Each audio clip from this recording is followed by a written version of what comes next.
Hi, my friends. Dorothy here. We're going to talk about the new moon in the sign of Aquarius. It's on January 29th. And there are a few other really close aspects that are happening on that day. So I'm going to give us the overview of what that new moon is about and how we can work with it, as well as the other aspects that really are intimately part of this new moon in Aquarius. The ruler of Aquarius is the planet Uranus. And what that is he's stationary and it's going to be moving direct just the next day on the 30th. So, yeah, there's a lot to talk about. So, let's get to it. I'm going to share my screen with you and we'll get started. This forecast as well, once this always goes to Patreon first. So, wherever you're seeing it, just know that Patreon gets it first. I'd love to have you come and join us there. That is where you can support me. And over on YouTube, I have a membership over there too. All right, this is what this new moon looks like. Let me get my face out of here. There we go. This is what the new moon looks like just for my latitude, longitude. Don't you worry about the house placements. Don't you worry about any of that. I use the Placidus house system, but besides that, I just want you to look. We have 9 degrees of Aquarius right here. That's the new moon. We're going to talk about what we do with that. And we're also going to talk about the Mercury-Pluto conjunction that happens just before that new moon. It's just a little while before. It's like at 3 in the morning, and this new moon is around 7:30 in the morning Eastern time. So that is part of it. And then, of course, Uranus is stationary. The next day is when it goes direct, even though it looks like it's still retrograde. And we have Jupiter involved. I know a lot of astrology words right there.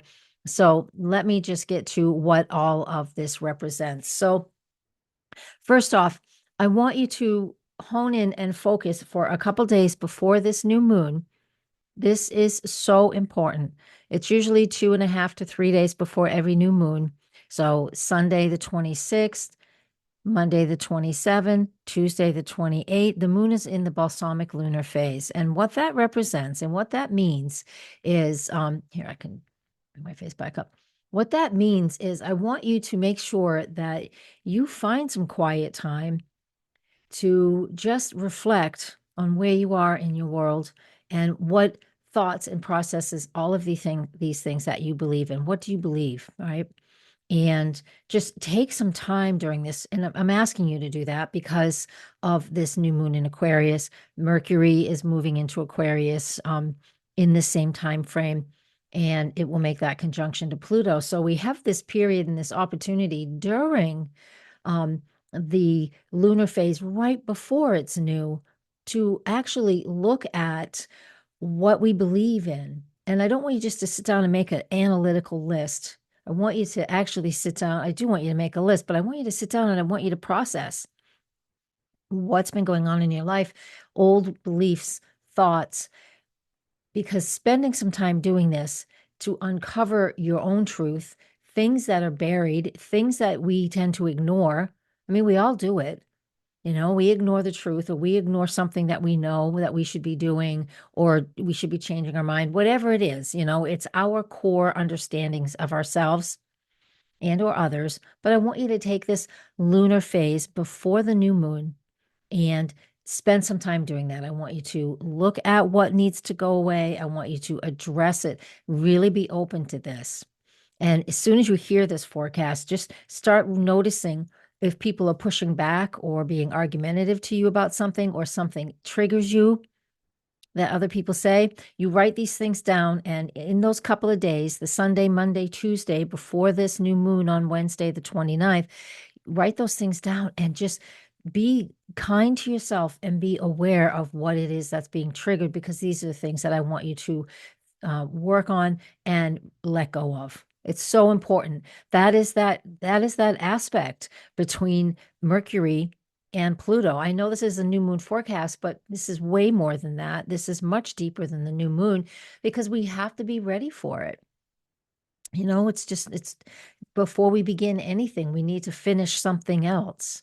It's almost always the case.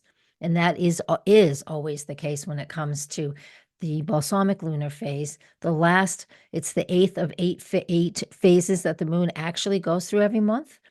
And it's important because it helps us to clear the deck, if you will, to create space to work with that new moon in its full capacity. All right. So pay attention to that and look at what that means to you. So I want you to do that. That is your first assignment. Now, the next thing we want to talk about actually is that new moon. So with that new moon in Aquarius and it's trining Jupiter and Uranus is stationary, with this energy, this gives us opportunities to now set intentions for our personal growth and even collective growth, right? This energy encourages us because it's Aquarius, so it encourages us to be innovative and creative and just to imagine, right? Or reimagine areas of our lives that need change because we have been stuck in a way of processing or a way of thinking or a way of doing something. All of those things really do come down to being the same, don't they? We get stuck in those things. And so when we have a new moon in Aquarius, like we do now once a year, however, last year we didn't have Uranus stationary within 24 hours of the new moon. We do this time. Last year, we at this new moon, we did not have Pluto in Aquarius and we did not have Mercury in Aquarius, and we do now. So I just want you to know that this is absolutely a heightened sense of thinking and processing. And this illumination is wanting us to like be aware of just the old ways that we need to let go of. Keep what's wise, keep what's really strong and solid, but bring it forward. Planting seeds, writing down intentions is what's so important because this whole chart, I know there is not a lot in the chart because I just keeping this nice and clean for this forecast. There's no fire in this chart. I'm not working with ascendants or midheavens or anything. We're just looking at the planets, and even the lunar nodes are Aries and not Aries, they are Pisces and Virgo. That just means there's no fire in this chart, and that means it's not about taking action today. Today meaning the day of the new moon, but it is about planting in intentions around new ideas. That is Aquarius. Because if we can spend that new moon phase, which lasts a couple of days, 2.5 days, and then even that first crescent phase. So we have we have a week in that first quarter. So the 29th all the way for 7 days until we get to that first quarter to really build, because that first quarter is February 5th. So it gives us an opportunity to build and to excuse me, set intentions and grow. And I want us to do that because this air energy is wanting us to create new thoughts, new processes, and grand ideas. And again, they come from a personal perspective because that's who we are. We're all individuals.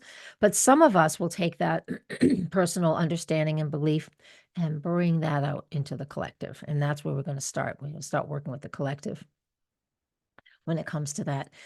Jupiter is also in a trine aspect with with this new moon. So when we add that to the new moon of new thoughts, new ideas, what kind of open-mindedness, curiosity we want to encourage, it encourages that, right? Aquarius is fixed air, so sometimes it's hard to have a lot of wiggle room with that. But adding that Jupiter and Gemini, making that trine aspect is a nice counterbalance in a sense where we can feel a little more lighthearted, a little easier. Gemini's ruled by Mercury. Mercury's conjunct Pluto. There's the astrology terminology. It just means that this is an ideal time for us to learn what we want, to connect that with others, to broaden our understanding of the world, and to, just really collaborate and bring some aspects of your own life and bring them into a collaboration or into just new groups so we can feel new experiences and new ideas and just inspire growth. It's just something that is just so important for us during this new moon phase. Yeah. And so when we have that, that's just super analytical, right? very little fire, no fire. So we don't have a fire under our butt, but we can plant new seeds. And again, very analytical. And another thing that we have with this whole picture, this is a little more astrology, but I'm going to explain it really quick. The final dispositor of this chart is Neptune. And what that means is Neptune has a signature in here that everybody has to answer to for a lot of different reasons. I won't go into that because that's an astrology lesson. But with Neptune as the final dispositor in this new moon forecast, right? It is fantastic because it gives us a softer, a softer edge. Because again, Aquarius is fixed air, and sometimes it can be just real direct and cool, right? Not soft and flowy. It's analytical. It's Aquarius is yin. I mean yang. It's analytical, it's yang, it's outward. This Neptune as the final dispositor of this whole chart is soft, it's yin, it's receptive. It feels more feminine. So it tells me that if we spend some time in Neptune doing some Neptune qualities, meaning meditation, trusting our dreams, allowing ourselves some quiet time, just listening to music without overanalyzing anything, then we will be able to connect with dreams, hopes and dreams, and even bring those types of things into our, from our higher selves, from being into an area of innovation and creativity where we can, again, set those intentions because of that new moon. Gives us a lot to work with. And I really, really like this. So we have this opportunity to do all of these things. Now, the final piece is that I just want to make sure that you understand to do that job beforehand, spend some time in quiet contemplation. I can stop my share. Spend some time in quiet contemplation and work on releasing some things that just feel like you've been completely and totally stuck. What is it that you want to let go of? I mean, I look at my YouTube stuff and all the YouTube shorts, and well, they're all over the place. I load them to YouTube first. I mean, do I want to continue to do that? Right? I don't know. I'm going to find out. I will be contemplating some of these things. Is it worth my time? Is it good? I know people like them, but does it do what I need it to do? And if I wanted to work and process with the collective, then I shall continue. If I want something else from it, I will contemplate that. Because this new moon, you need to know where it is in your chart too. I mean, you can use all this information I've already given you and apply it to your life and whatever your current life circumstances are. That is your job to do. All right. If you know what house this is in, where 9 degrees of Aquarius is for you, then that will give you a little more insight into your focus. For me, it's in my house of career, public profession. So of course I'm going to be focusing on that. That's where all my Aquarius is. I am an astrologer. Aquarius rules astrology. And that's where I will leave us with that. I can help you with that. You guys, you know how to find me. Links are everywhere. If you want to do your own personal private session, everybody on Patreon, thank you so much for being here. You are my support, my complete and total support. And everybody on, if you can't afford a monthly thing, there's plenty of things to choose from. Just sharing this with your groups and your friends, and let's get this going. Let's get this out in front of other people. I would love to be there for you. All right. Thank you, everybody. You have a good new moon, and namaste.